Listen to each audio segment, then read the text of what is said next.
बिस्मिल्लाहिर्रहमानिर्रहीम और अस्सलामुअलैकुम। 6 फरवरी और पाकिस्तान में जुमेरात की शाम। आज अभी तक की अहम खबरें और मेरा तज्जिया। आज की सबसे पहली और बड़ी खबर लाहौर हाई कोर्ट से है। जी हाँ, आज जनरल साहब की मदद से लाहौर हाई कोर्ट को शरीफ ख़ानदान की बांदी या लौंडी बना दिया गया है। आज लाहौर हाई कोर्ट को शरीफ हाई कोर्ट बना दिया गया है। आपने यूनिवर्सिटीज़ के अंदर तो सुना था कि फ़लाँ स्टूडेंट फेडरेशन, मतलब पीपल्स स्टूडेंट फेडरेशन, मुस्लिम स्टूडेंट फेडरेशन, अब लाहौर हाई कोर्ट के अंदर नून लीग जजेस फेडरेशन बन सकती है, क्योंकि इतनी बड़ी तादाद में जनरल साहब ने नून लीगी जजेस बनवा दिए हैं कि अब अदलिया को कब्र में उतार दिया गया है। और आज लाहौर हाई कोर्ट को जिस कदर नुकसान पहुंचाया गया है, उतना नुकसान जनरल याह्या खान और जनरल ज़ियाउल हक के अदवार में भी नहीं पहुंचाया गया। ये नुकसान जो है ये महीने के लिए, 2 महीने के लिए, साल के लिए, 5 साल के लिए नहीं है, बल्कि आने वाली कई दहाइयों तक ये असरात इसके रहेंगे।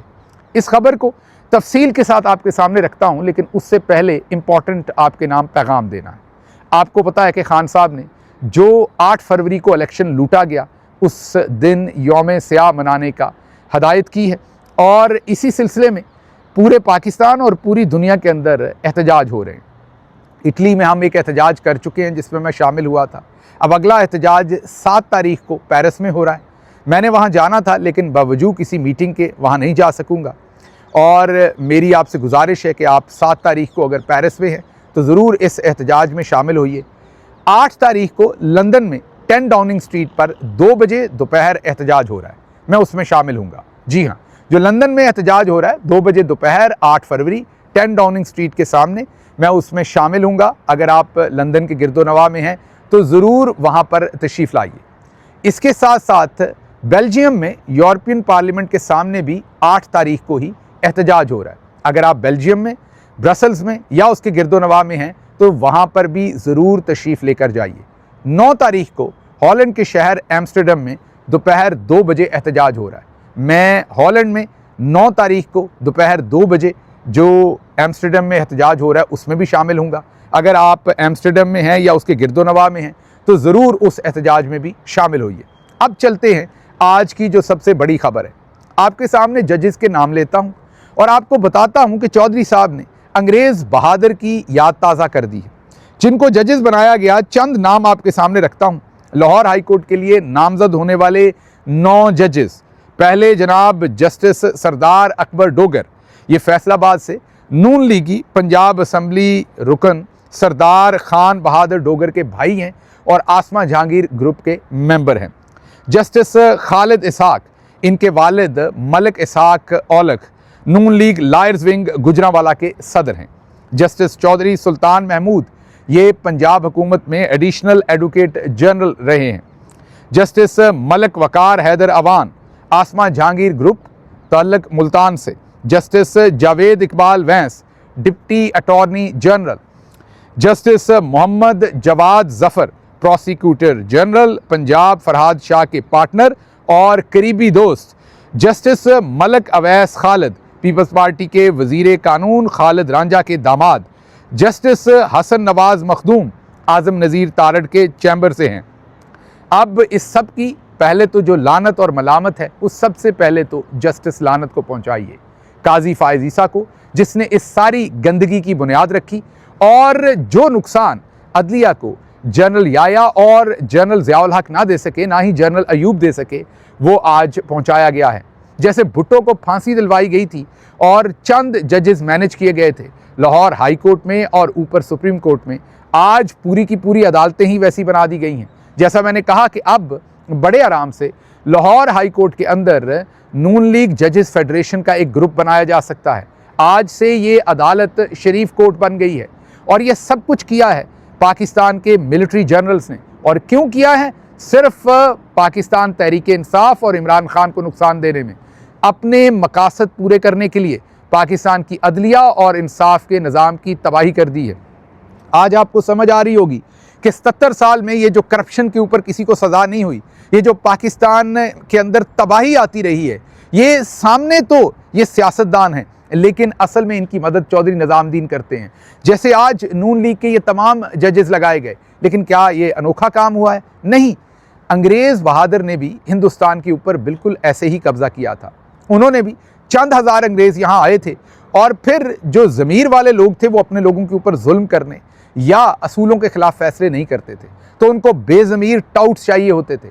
इसी तरह से अंग्रेज़ जैसे IG पंजाब को लगाया हुआ है इन्होंने, जैसे इन्होंने चंद अदालतों के अंदर जजेस को लगाया हुआ है जिनसे मर्जी के फैसले लेते हैं, डिप्टी कमिश्नर्स लगाए हुए हैं, ऐसे ही फिर अंग्रेज़ बहादुर जो है वो भी टाउट्स ढूंढता था, बेज़मीर लोग ढूंढता था जो उनकी इमा के ऊपर जलियांवाला की कत्लो गारत हो वो करें या करवाएं या उसमें गोलियां चलाएं, क्योंकि जनरल डायर ने खुद तो गोलियां नहीं चलाई थी। गोलियां चलाने वाले सारे अंग्रेज़ तो नहीं थे, गोलियां चलाने वाले इसी IG पंजाब डॉक्टर उस्मान की तरह के लोग ही होंगे ना। कोई वो सारे के सारे लंदन से आके तो गोलियां नहीं चला रहे थे। जो डिप्टी कमिश्नर्स दफ़ा 144 में लोगों को पकड़ते थे, 3 MPO में पकड़ते थे, वो वही टाउट्स थे। हाँ, ये अलग बात है कि डिप्टी कमिश्नर ज़्यादातर गोरा साहबान होते थे, लेकिन उनके नीचे सारा अमला इसी बेज़मीर लोगों की तरह का होता था। उसी मामले को फॉलो किया जा रहा है। जिस तरीके से अंग्रेज़ ने यहाँ टाउट्स और बेज़मीर लोगों के थ्रू माशरे की तबाही की और अपना तसल्लुत कायम रखा, बिल्कुल उसी तरीके से अब चौधरी साहब भी कर रहे हैं। और आज उन्होंने सिर्फ और सिर्फ इमरान खान को और पाकिस्तान तहरीक इंसाफ को नुकसान पहुंचाने के लिए नून लीग के कारकुनान को जजेस लगा दिया है लाहौर हाई कोर्ट में। चलें चौधरी साहब, आपकी बहुत मेहरबानी, मुबारक हो आपको। आपने पाकिस्तान को एक और नुकसान पहुंचाया है। 70 साल के अंदर जो पहले नुकसान पहुंचाए वो तो पहुंचाए। आगे अगली खबर भी इसी से रिलेटेड है, जब आपके सामने रखूंगा तो आप हैरान रह जाएंगे कि ये तमाश क्या है। मसलन अगली खबर ये है कि जो आर्मी चीफ साहब हैं उनकी मेहरबानी से आज शहबाज शरीफ और उनके बेटे को क्लीन चिट मिल गई है। जी हाँ, नैब ने उनके खिलाफ जो 35 करोड़ रुपए करप्शन का केस था, ये केस क्या था? ये केस ये था कि जो हमजा शुगर मिल्स है चन्योट के करीब, उसका ज़ाहिर है उसका निकासी आपका कोई सिस्टम करना था। अब किसी की भी मिल हो, जब वो बनाता है तो उसे निकासी आपका सिस्टम भी बनाना पड़ेगा। तो उसका जो निकासी आपका सिस्टम था वो पंजाब गवर्नमेंट ने आपके पैसों से बनाया।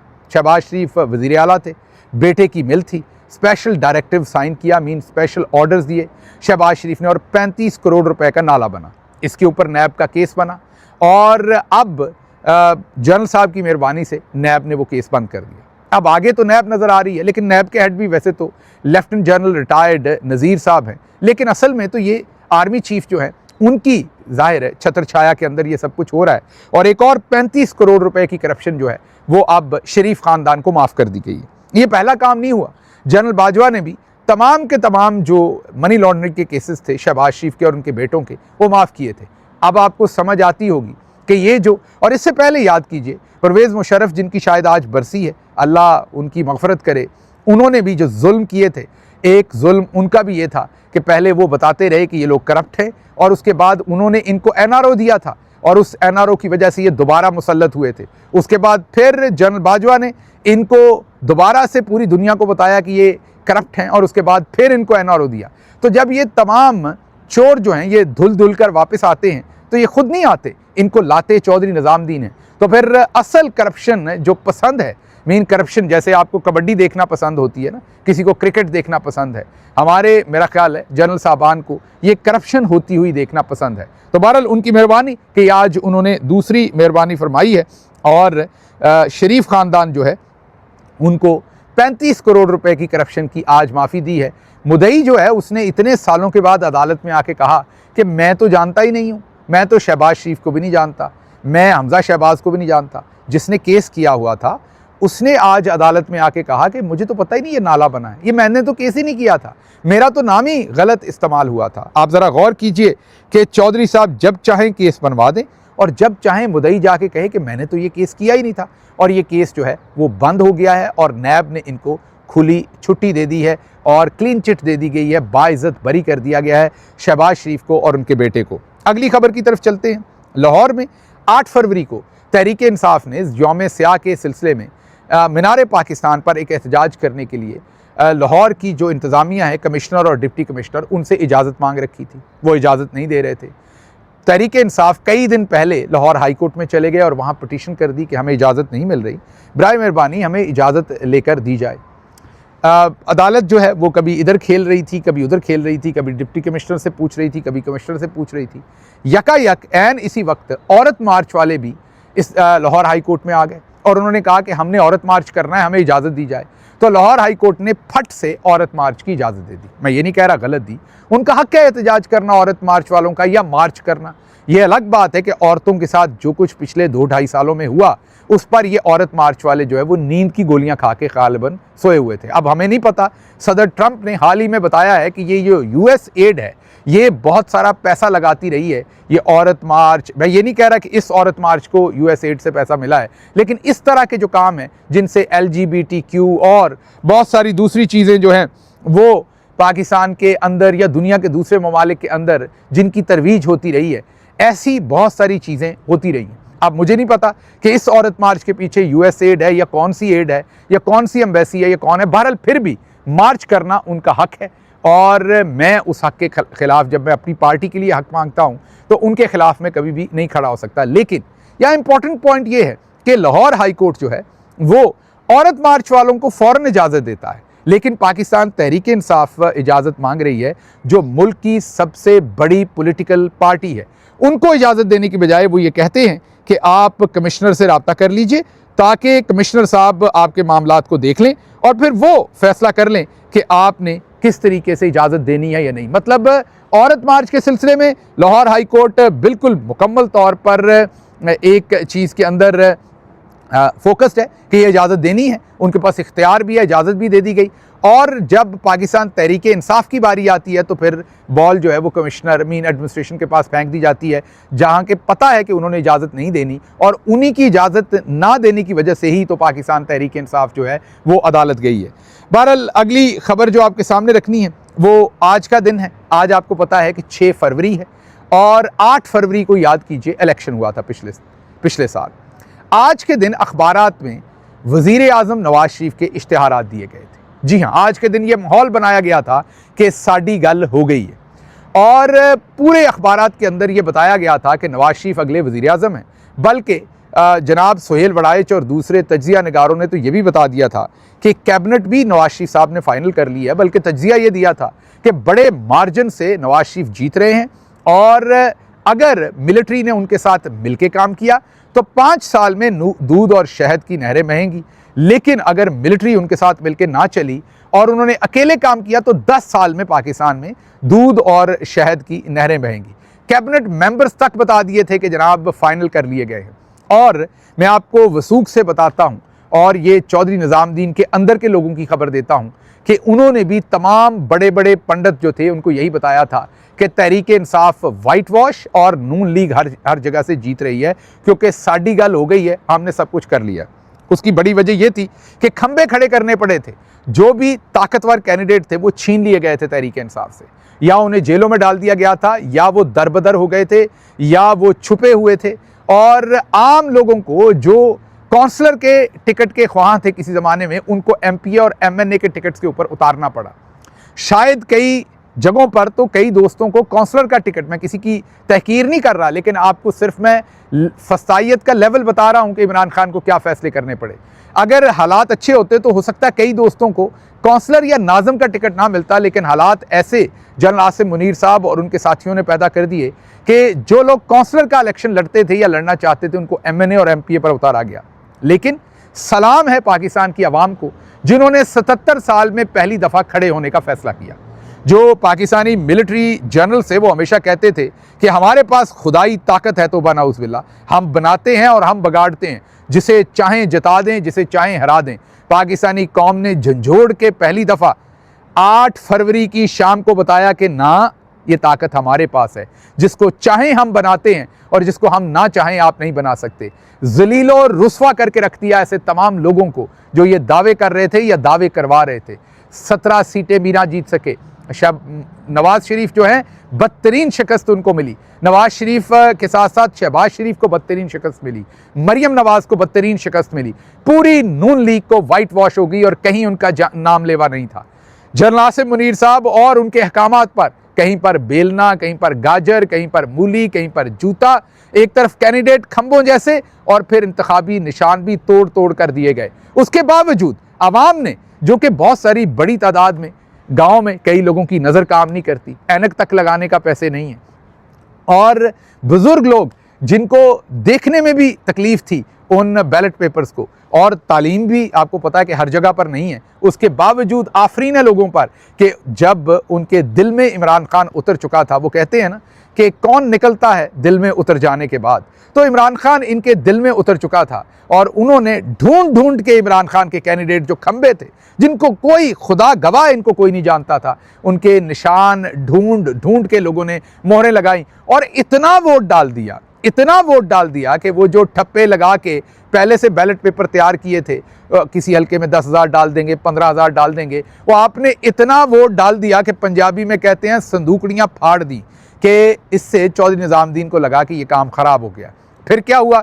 फिर आपने देखा कि रेंजर्स और फौज के जवान बंदूकें लेके पोलिंग स्टेशन के अंदर घुस गए और लोगों को बाहर निकाला ज़बरदस्ती, पोलिंग एजेंट्स को बाहर निकाला, प्रिजाइडिंग ऑफिसर्स को अगवा किया, ज़बरदस्ती जो है वो फॉर्म 45, 47 बनाए और जाली झूठे रिजल्ट्स बनाकर अपनी बची खुची इज्जत को बचाने की कोशिश की, जो ना बच सकी बल्कि और सरेआम लुट गई, क्योंकि आवाम को पता चला कि हमने चारों शाने चौधरी निज़ामुद्दीन को चित कर दिया है, और आवाम को पहली दफ़ा पता चला कि नहीं, ना ये बनाते हैं ना ये बिगाड़ते हैं, बनाने और बिगाड़ने वाली ज़ात ऊपर है, और उसका रहम जिसके साथ हो वही बनता है, और फिर उसका कुछ नहीं बिगाड़ा जा सकता। बहरहाल आज के दिन नवाज शरीफ साहब का ये इश्तिहार दिया गया था, और अब आप यही कह सकते हैं कि वो इश्तिहारी किस्म के, हम तो इश्तिहारी हैं ना, मुल्क से भागे हुए हैं या फ़रार हैं या बाहर हैं, जो भी कहना है आपने, लेकिन इश्तिहारी वज़ीर आज़म जो है वो नवाज शरीफ हैं, और उनको खैर जनरल साहब ने बहुत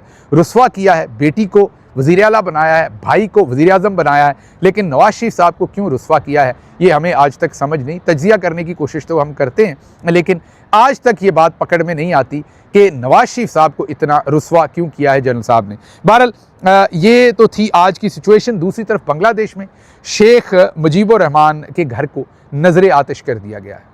ज़रा गौर कीजिए, शेख हसीना वाजिद की तूती बोलती थी आज से चंद महीने पहले, बिल्कुल इसी तरह से वो नामों के ऊपर सुर्ख लकीरें लगाती थी, बिल्कुल इसी तरीके से वो उन्होंने अपनी जो अपोनेंट थी खालिदा ज़िया, उनको जेल में डाला हुआ था, उनका कोई नाम लेवा नहीं था, उनकी पार्टी तोड़ दी थी, पूरे मुल्क के अंदर किसी की जुर्रत नहीं थी। मैं आज भी, मुझे याद है 2-3 मौक़ों के ऊपर इमरान खान साहब की मुलाकात, ऑनलाइन मुलाकात, कोविड के दिन थे, हसीना वाजिद साहबा के साथ हुई, कुछ ऐसी कॉन्फ्रेंसेस थी जिसमें शमूलियत करनी थी, तो वो जो टेस्टिंग होती थी उस सारे काम की, उससे पहले मैं उसमें इन्वॉल्व होता था, और उसके बाद जब वो सारा प्रोसेस हो रहा होता था, प्राइम मिनिस्टर साहब उस मीटिंग के अंदर शमूलियत करते थे जिसमें शेख हसीना वाजिद होती थी, मैं भी साथ बैठा होता था, देख रहा होता था वो सब कुछ।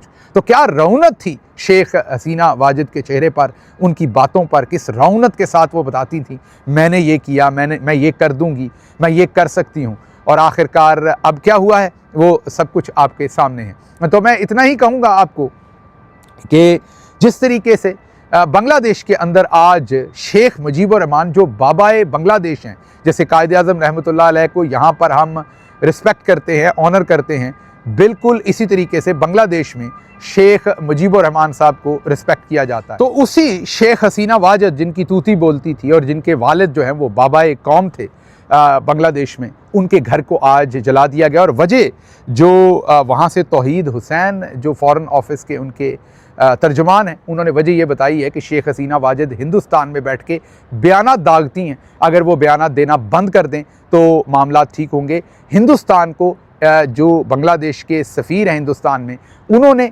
इंडिया को ये लिख कर दिया है अब कि आप शेख हसीना वाजिद को यहाँ से चुप करवाएं, वो यहाँ से बैठ के सियासी इंतशार हमारे मुल्क में फैला रही हैं। तो ये दिन आ गए हैं शेख हसीना वाजिद पर, और ये डेवलपमेंट इसके साथ साथ मैं आपको ये बताता चलूँ कि जो इटली में मेरा विज़िट था वो बहुत ही प्रोडक्टिव रहा। इटालियन प्रेस ने भरपूर कवरेज दी है, इटालियन जो मेंबर पार्लियामेंट्स हैं उन्होंने भरपूर बातचीत सुनी है, और आने वाले वक्त में आवाज़ उठाने का वादा भी किया है, और इसके ऊपर कंक्रीट स्टेप्स लेने के लिए प्लानिंग भी की है। और सबसे बेहतर काम ये हुआ है कि जो इटालियन प्रेस है उन्होंने ये वादा किया है कि वो भरपूर तरीके से इस पर लिखेंगे। और मेरे बहुत सारे इंटरव्यूज़ हुए हैं यहाँ पर इटालियन प्रेस के अंदर और उन्होंने इसको बहुत कवरेज दी है। और आने वाले दिनों में और भी अखबारात के साथ इटालियन जो प्रेस है उनके साथ इंटरव्यूज़ लाइन अप हुए हैं। मेरे यहाँ से चले जाने के बाद भी जूम पर और ऑनलाइन जो प्रोसेस हैं उसमें काफ़ी इंटरव्यूज़ होंगे जिनको लाइन अप किया गया है। और इंशाल्लाह ये जो कुछ यहाँ छपेगा ये फिर यूरोपीय यूनियन के अंदर जो इटली के नुमाइंदे हैं और दूसरे वो वहाँ पर आवाज़ उठाएंगे। और आने वाले दिनों में हमें एक बहुत ही ताकतवर आवाज़ इटली से उठती हुई नज़र आ रही है इस सारे सिलसिले में। मुझे खैर यहाँ से इजाज़त दीजिए। अल्लाह आपका हामी और नासिर हो। पाकिस्तान जिंदाबाद।